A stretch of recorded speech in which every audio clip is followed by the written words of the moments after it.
Chào các bạn, tôi là Diêm Nguyễn. Chúng ta lại gặp nhau trong chương trình thiết kế web với Dreamweaver CS4. Chúng ta đã được làm quen với giao diện của Dreamweaver CS4 và tạo vài trang đầu tiên cho website máy ảnh của chúng ta. Chúng ta sẽ tiếp tục tìm hiểu cấu trúc cơ bản của một trang web. Ở trong bài trước, chúng ta đã tạo được một số folder và file cho website. Trước tiên, chúng ta sẽ thiết kế trang chủ của website. Nhấp nút file index.html để mở nó lên.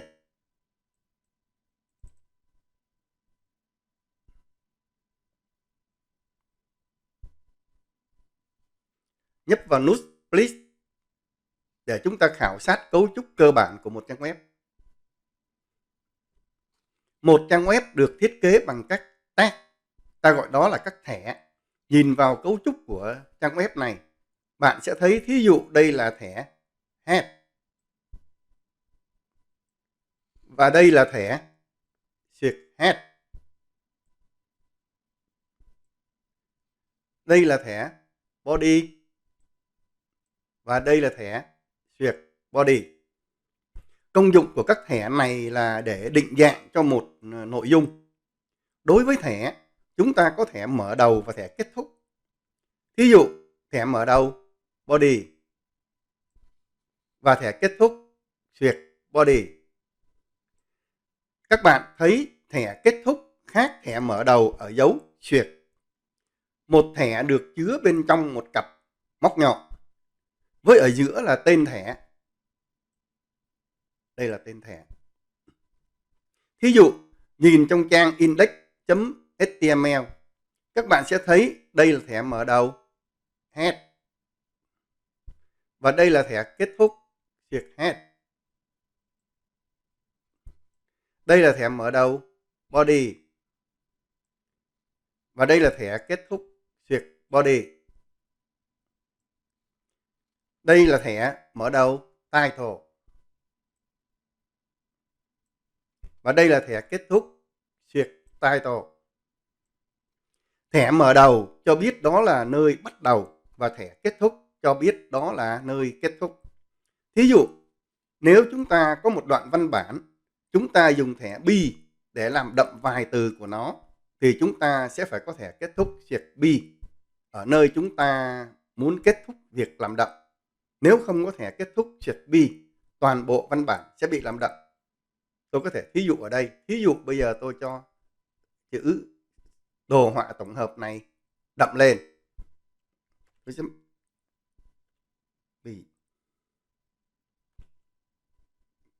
và tôi sẽ phải thẻ đóng B ở đây. Rồi, khi nhấp xuống nguyên phần design, các bạn sẽ thấy kết quả. Rồi, các bạn đã thấy đồ họa tổng hợp, chữ đồ họa tổng hợp đã được làm đậm lên. Rồi, đối với những loại thẻ có thẻ mở đầu và thẻ kết thúc, ta có thể gọi đó là những thẻ thường. Chúng ta có một loại thẻ nữa là thẻ đặc biệt. Thẻ đặc biệt là những thẻ không có thẻ kết thúc. Thí dụ như là các bạn nhìn đoạn code ở trang index, chúng ta thấy có thẻ meta. Đây là thẻ meta. Nó không có thẻ xuyệt meta, tức là nó không có thẻ đóng. Rồi, thí dụ sau này đi nữa, chúng ta sẽ có một cái thẻ để chèn hình là thẻ image, nó cũng không có thẻ kết thúc. Cái thẻ đặc biệt thì nó có ít thôi, nên chúng ta sẽ phải cố gắng học thuộc lòng. Thẻ đặc biệt không có thẻ kết thúc, nên nếu chúng ta viết sai, nó có thể sẽ không chạy. Chúng ta có một khái niệm nữa về các loại thẻ, đó là thẻ đơn và thẻ phức. Thẻ đơn là loại thẻ chỉ có tên thẻ thôi. Thí dụ, các bạn thấy thẻ B ở đây. Thẻ B ở đây là để định dạng đậm văn bản. Các bạn thấy chỉ có tên thẻ thôi chứ không có thêm thuộc tính ở bên trong nữa. Thẻ phức là loại thẻ ngoài tên thẻ, nó còn kèm thêm một số thuộc tính nữa. Thí dụ, các bạn nhìn ở thẻ meta. Đây thẻ meta. Rồi. Ngoài tên thẻ, nó còn có thêm thuộc tính HTTP Equip và một thuộc tính content. Đó là thuộc tính của nó. Tức là thẻ đơn là thẻ nó chỉ thực hiện được một chức năng. Còn thẻ phức là thẻ có thêm nhiều thuộc tính bên trong nó, nên nó có thêm nhiều chức năng tùy vào thẻ đó là thẻ gì. Thí dụ thẻ phông có 3 chức năng, dùng để định cỡ chữ, màu chữ, kiểu chữ. Thí dụ các thuộc tính của nó như sau. Tôi có thể thí dụ bây giờ tôi chữ đây tôi sẽ mở. Rồi. Đây là thẻ phông.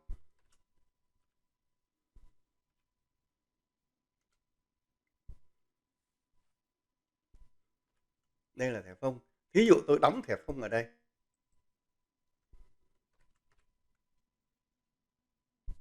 Đây là thẻ phông. Thẻ mở và thẻ đóng. Xuyệt phông là thẻ đóng.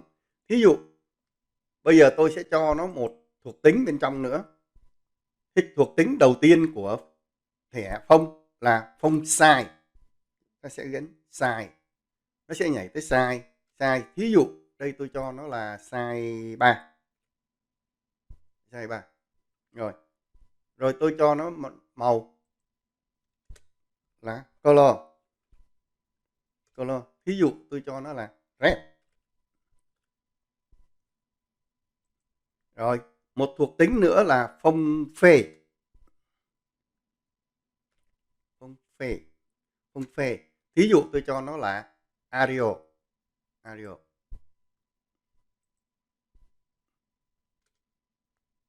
Rồi.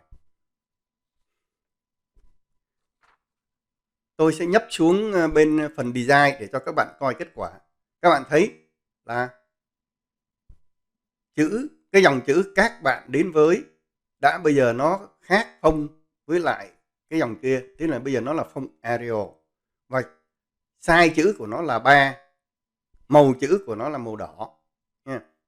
Các bạn thấy ngạc nhiên tại sao đây là size này chỉ có 3 chứ không phải 12 hay là 10 như là bên uộc không ạ? Cái này từ từ mình sẽ tìm hiểu sau nha. Giờ trước mắt các bạn chỉ biết như vậy thôi. Rồi. Được rồi. Đó là một số cái khái niệm mà các bạn cần biết trước về thẻ trước khi chúng ta học về thiết kế web. Vì trang web của chúng ta được cấu tạo từ các thẻ HTML này. Chúng ta sẽ bắt đầu tìm hiểu cấu trúc của một trang web. Một trang web sẽ bắt đầu bằng thẻ HTML. Đây, một trang web bắt đầu bằng thẻ HTML và chấm dứt bằng thẻ xuyệt HTML. HTML là viết tắt của Hypertext Markup Language, tức là ngôn ngữ đánh dấu siêu văn bản.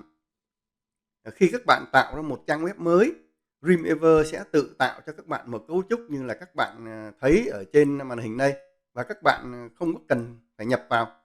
Tuy nhiên, các bạn cần phải hiểu để có thể chỉnh sửa nó theo ý của mình.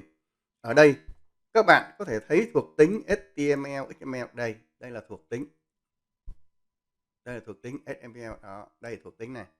Các bạn thấy này, đây là địa chỉ website của Hiệp hội Tổ chức Web. Đây chính là phần thuộc tính. Đây là phần thuộc tính của thẻ HTML. Nên nếu không có thuộc tính cũng không sao. Còn đây là dòng docstyle. Dòng docstyle để chỉ định cho chúng ta biết chúng ta đang dùng phiên bản HTML nào. Ở đây, nhìn đây chúng ta sẽ biết nó là chúng ta đang sử dụng phiên bản HTML 4. Thẻ head và xuyệt head cho biết đây là phần đầu của trang web. Thẻ title và thẻ xuyệt title là để tạo tiêu đề cho trang web. Thí dụ tôi đặt tiêu đề cho trang web là bây giờ đặt tên là máy ảnh tốt giá rẻ đi ha. Thí dụ tôi gõ vào đây máy ảnh tốt.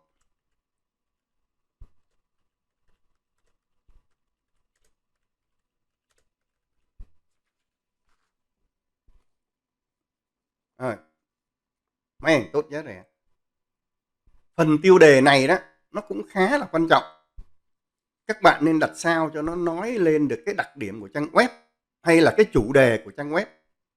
Vì khi Google phân tích vào trang web của chúng ta đó, thì nó sẽ coi trang web của chúng ta nói về chủ đề gì để có thể đưa ra khi người dùng tìm kiếm. Bây giờ chúng ta sẽ thử coi trang web này nó hiển thị như thế nào. Các bạn sẽ phải save vô nha. Trước khi coi trên trình duyệt, save vô. Rồi, chúng ta sẽ thử review trên trình duyệt. Trước hết chúng ta sẽ thử review trên Chrome. Đây, các bạn thấy nó đã xuất ra được dòng chữ chào mừng các bạn đến với đồ họa tổng hợp. Rồi, thì cái nào bây giờ chúng ta sẽ coi trên trình duyệt Firefox.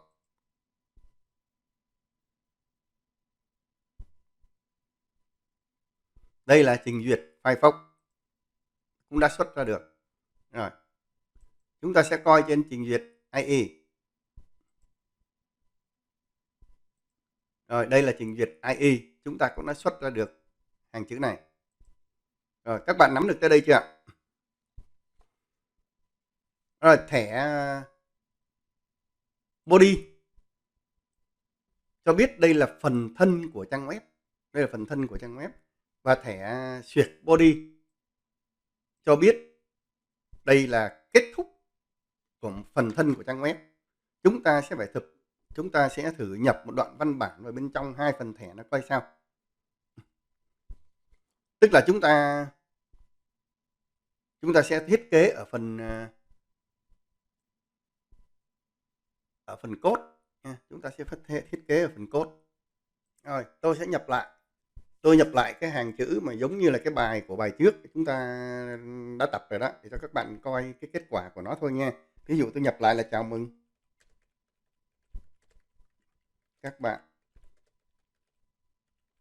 đến với đồ họa tổng hợp.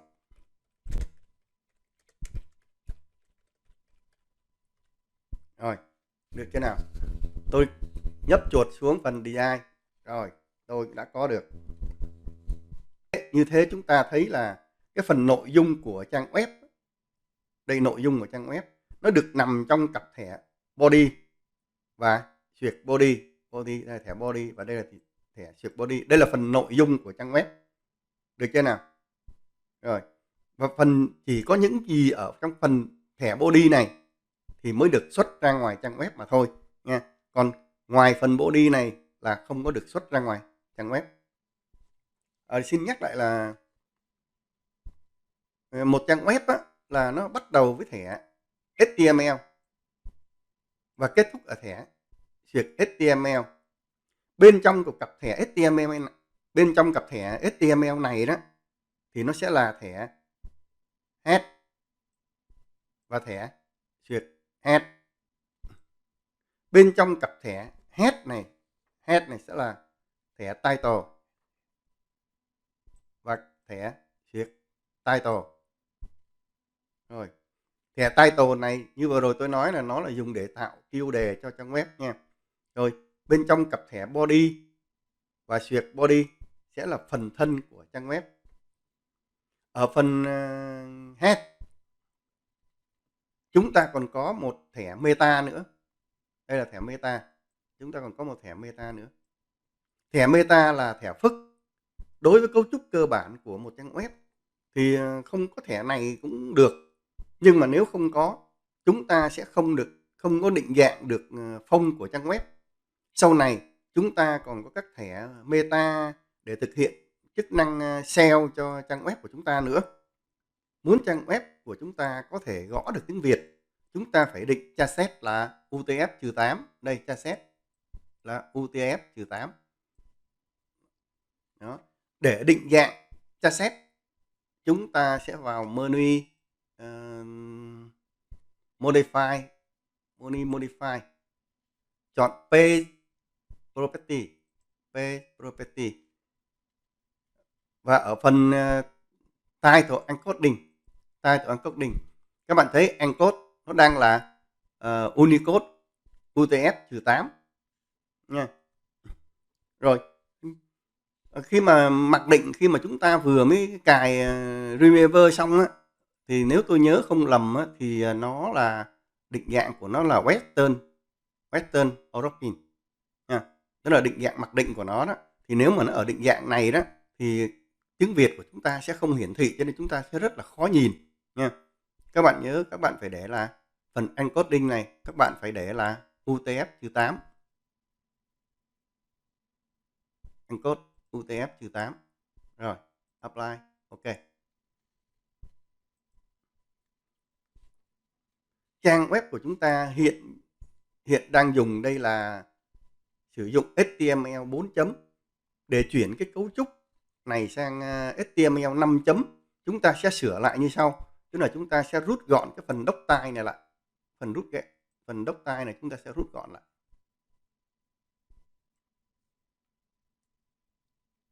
HTML chúng ta cũng xóa hết phần sau. Coi như phần thuộc tính chúng ta sẽ bỏ. Rồi, còn phần meta, ở phần thẻ meta thì chúng ta sẽ chỉ còn giữ lại chassis thôi. Chúng ta giữ lại chassis.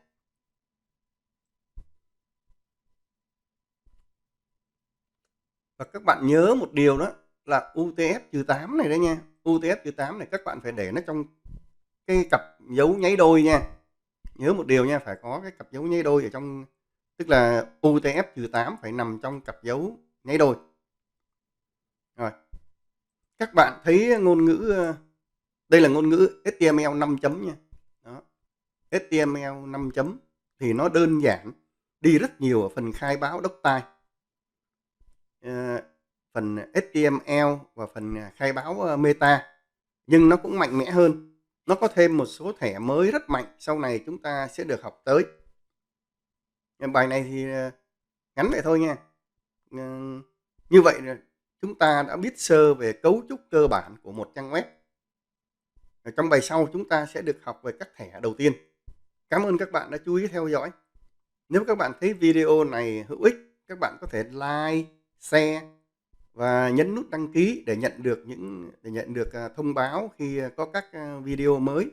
Hẹn gặp lại các bài sau. Bye bye.